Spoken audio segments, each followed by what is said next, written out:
आज की इस वीडियो में बात करने वाले हैं खेसारी लाल यादव और अरविंद अकेला कल्लू का जो विवाद काफ़ी ज़्यादा तेज़ी से बढ़ता हुआ नज़र आ रहा है, क्योंकि अरविंद अकेला कल्लू ने स्टेज शो के दौरान कुछ ऐसी बातें बोल दी थी जो कि पर्सनली खेसारी लाल यादव को अच्छा नहीं लगा था, और इस वजह से मैटर एक अलग लेवल पे जाता हुआ नज़र आ रहा है। और आप सबको बता दें कि कहीं ना कहीं पवन सिंह के जितने सारे फैन हैं वे अरविंद अकेला कल्लू के सपोर्ट में कैसे आ गए हैं, आज की इस वीडियो में बहुत अच्छे से समझेंगे। उससे पहले हमेशा की तरह वीडियो को लाइक, चैनल को सब्सक्राइब जरूर करें ताकि भोजपुरी इंडस्ट्री का कोई भी अपडेट है उसका नोटिफिकेशन आपको सबसे पहले मिले। तो चैनल को सब्सक्राइब कीजिए। तो सबसे पहले बात करते हैं जो इन दोनों का मैटर है खेसारी लाल यादव और अरविंद अकेला कल्लू का।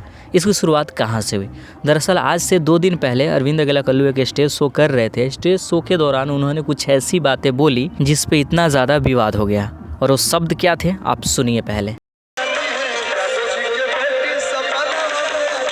जैसे कि आप सभी ने इस वीडियो में देखा कि अरविंद अकेला कल्लू ने कहा कि यादव जी की बेटी सपनों में आती है, और कल्लू के ऐसे कहने का रीजन ये था क्योंकि उनके सामने खड़ी थी अनुपमा यादव जो कि यादव ही हैं, और ये वीडियो काफी तेजी से वायरल हो गया। उसके बाद अरविंद अकेला कल्लू एक दिन बाद लाइव आए। लाइव के दौरान उन्होंने माफी मांगा और साफ साफ कहा कि मुझसे फ्लो में निकल गया है, और इतना कहने के बाद अरविंद अकेला ने यादव समाज से बहुत माफी मांगा।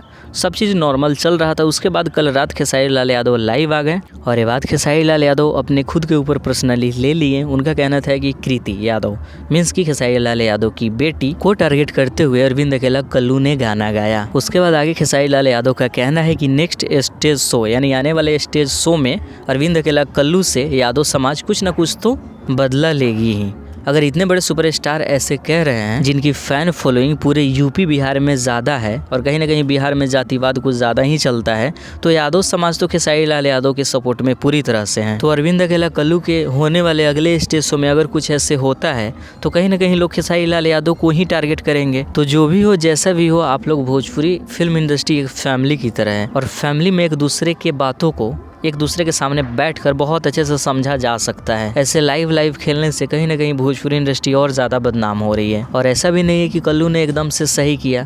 आप इतने बड़े स्टार हैं, लोग आपको फॉलो करते हैं, आपको समझ होनी चाहिए कि कब मुझे क्या बोलनी है। लेकिन अरविंद अकेला कल्लू ने इस चीज़ के लिए आकर एक बार नहीं 2 बार माफ़ी मांगा। चलो एटलीस्ट कल्लू ने तो माफ़ी मांग लिया, फिर भी ये मामला थमने का नाम नहीं ले रहा है, क्योंकि जितने सारे पवन सिंह के फैन हैं कहीं ना कहीं अरविंद अकेला कल्लू के सपोर्ट में आ गए हैं। रीज़न कि अरविंद अकेला कल्लू पवन सिंह को अपना गुरु मानते हैं, और पवन सिंह खेसारी लाल यादव के बीच में रिश्ता सही नहीं है। इस वजह से कहीं ना कहीं दोनों स्टारों के बीच में बहुत तगड़ा वार है। तो इसीलिए किसी को किसी से कम नहीं समझा जाए। बहुत अच्छा यही होगा कि आपस में बैठ के इस प्रॉब्लम की सोल्यूशन निकाले, इस प्रॉब्लम को सोल्व कर लें। तो ऐसे लाइव खेलकर और इंडस्ट्री को बदनाम नहीं किया जाए, क्योंकि ऑलरेडी इंडस्ट्री काफ़ी ज़्यादा विवादों से घिरी हुई है। उम्मीद करते हैं आज की इस वीडियो से आप सबको कुछ सीखने को मिला होगा। प्लीज़ इस वीडियो को जितना हो सके शेयर कर दीजिए। फेसबुक इंस्टाग्राम यूज़ करते हैं, चाहे तो वहाँ पर मैसेज कर सकते हैं। फेसबुक इंस्टाग्राम का लिंक वीडियो के डिस्क्रिप्शन में डाल दिए हैं, और जाते जाते इस चैनल को जरूर सब्सक्राइब कर लें। धन्यवाद।